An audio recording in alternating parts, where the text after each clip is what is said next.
আইফোনের যদি এই দুটো সেটিংস আপনি না জেনে থাকেন তাহলে কিন্তু আইফোনের অনেক কিছুই আপনি জানেন না। তো চলুন এই দুটো সেটিংস কি দেখে নিই। তো সবার প্রথমে আমরা যদি কাউকে মেসেজ করতে চাই তাহলে আমরা প্রথমে মেসেজিং অ্যাপ্লিকেশনটা ওপেন করে নিলাম। করে নেওয়ার পর এখানে ধরুন কোনো একটা মেসেজ আমি টাইপ করছি।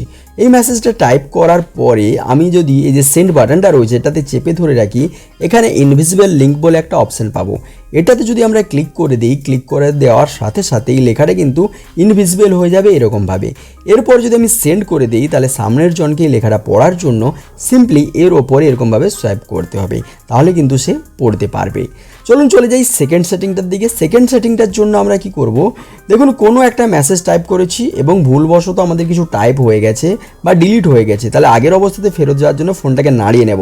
নাড়িয়ে নিলেই আন্ডো অপশন চলে আসবে। আন্ডোতে ক্লিক করলেই দেখুন লেখাটা পুরোপুরি চলে গেল। আবার যদি লেখাটা ফিরিয়ে আনতে চাই আবার ফোনটাকে একটু জোর করে নাড়িয়ে নেব।